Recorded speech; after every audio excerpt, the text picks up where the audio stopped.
is National Economic Council Director Kevin Hassett. Kevin, great to see you tonight. Thanks, Laura. This was something on Capitol Hill today. I watched it and I thought I was an 80s time warp. They lost the middle class, and now they're claiming that Trump's tariffs are for the rich. Explain that to me.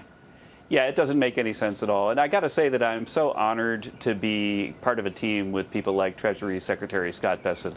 Because if you could imagine that while he's doing that, we had a so-called Big Six meeting today with the Speaker of the House and the Majority Leader and the rest of the staff going over what the big, beautiful bill is going to look like. Meanwhile, we're negotiating the president's trip to Saudi Arabia and what agreements we might have there, while he's preparing to go to Switzerland to negotiate with the Chinese. And the fact that he could stay so good-humored with all that work that he's doing was just so impressive. I'm so proud to be on a team that President Trump has put together with people like that. And you're right. If you go back and look, again, the bottom line is that President Trump's America First, American Worker First agenda in the first term made it so that wages went up by $6,500. Wages went up by, between 2017 and 2019, by more for people at the bottom than people at the top. Income inequality declined because of the policies that we're now multiplying by 2. And so to oppose those is to oppose reductions in income inequality, oppose growth in real wages, growth of jobs. And the people that are opposing that, I don't know what they're really standing for, but it's certainly not the American people. Kevin, the Federal Reserve Chair spoke about tariffs today. Watch. A great deal of uncertainty about, for example, where tariff policies are going to settle out. And also, when they do settle out, what will be the implications for the economy, for growth, and for employment? I think it's too early to know that. So, I mean, ultimately, we think our policy rate is in a good place to stay as we await further clarity on tariffs and ultimately their implications for the economy. And meanwhile, Kevin, the New York Times tonight has a headline: "Recession warnings are everywhere, except in the data." I love that. I love that piece in the Times. The facts don't show a recession. But what's going to happen here with the Fed? Are they going to? You believe they'll lower rates if some of these deals begin to be announced? Well, first, we respect the independence of the Fed, but I don't always agree with Chairman Jay Powell on policy. And I still, as I've said before in the last few weeks after the president talked about the Fed again, that I'm dismayed that they've got bad economic modeling of what might happen to tariffs.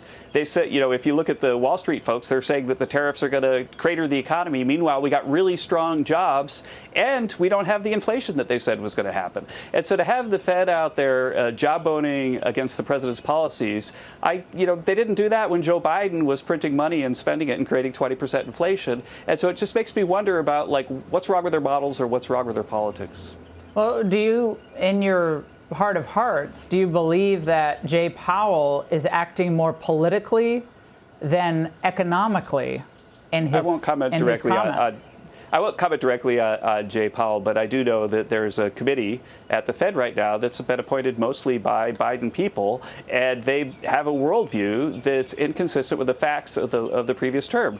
Don't forget, when we had the Tax Cuts and Jobs Act that created the explosion in wages, the reduction in income inequality, the massive explosion in jobs, all the time the Fed said this is going to be inflationary, and it wasn't. Kevin, I have to play devil's advocate a little bit. I love tariffs. I love tariffs. You know that. But at first term, there weren't the giant reciprocal tariffs. There were targeted tariffs after a long 302 report, not to get too wonky. I don't think any of them were overturned in federal court. All of those tariffs remained, and we did see that income jump, especially for the middle class. So it's different now. You know, the shortages, the hyperbole, and all the scaremongering on that. We didn't have that first term.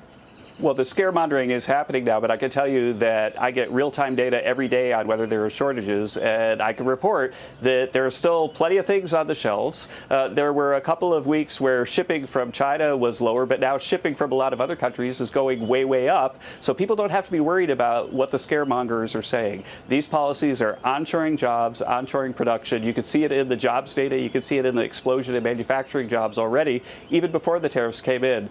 The way to think about it for me, Laura, is is that President Trump did something last time, looked and saw that it really worked, and now he's doing more of it a little bit bigger. But that's what you should do. You should do something, see if it works or not, and then change. And that's what he's doing. He's ramping up the ante because he saw that it worked in the past. Well, Kevin, I don't think you've convinced Maxine Waters or Nydia Vasquez, but maybe next time. Kevin, thank you very much. Hey, Sean Hannity here. Hey, click here to subscribe to Fox News YouTube page and catch our hottest interviews and most compelling analysis. You will not get it anywhere else.